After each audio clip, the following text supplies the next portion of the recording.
Բայց դուք պատկերացնում եք, չէ՞, սրբապղծության աստիճանը, որ նույնիսկ կաշառք վերցնելուց տալիս են Աստծո անունը։ Իսկ Աստծո անունից են կաշառքը փորձում վերցնել, ասում է եկեղեցուն պարտքեն պետքա տամ։ Եկեղեցուն Աստծո տունն է, չէ՞ եկեղեցին։ Չնայած եկեղեցին իրենք վերածել են իրենց քաղաքական խարդավանքների պարզ գործիքի։ Տեսնես էլ քանի անգամ են կաշառք վերցրել Աստծո կամ եկեղեցու անունից, որոնք չեն բացահայտվել, այս մեկն է, որ բացահայտվում է։ Քանի անգամ են կաշառք վերցրել եւ ամենաեղկելի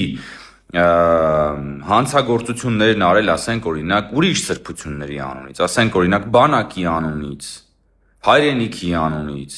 զինվորի անունից, երեխաների անունից, Արարատի անունից, Էրգրի անունից, այս չեք դուք։ Դուք նույնիսկ կաշառք վերցնելուց ոտնատակ եք անում բոլոր սրբությունները ու հետո գալիս խոսում եք արժանապատվությունից։ Դուք արժանապատվություն չունեք։ Դուք ձեր արժանապատվությունը վաղուց արդեն աճուրդի եք դրել,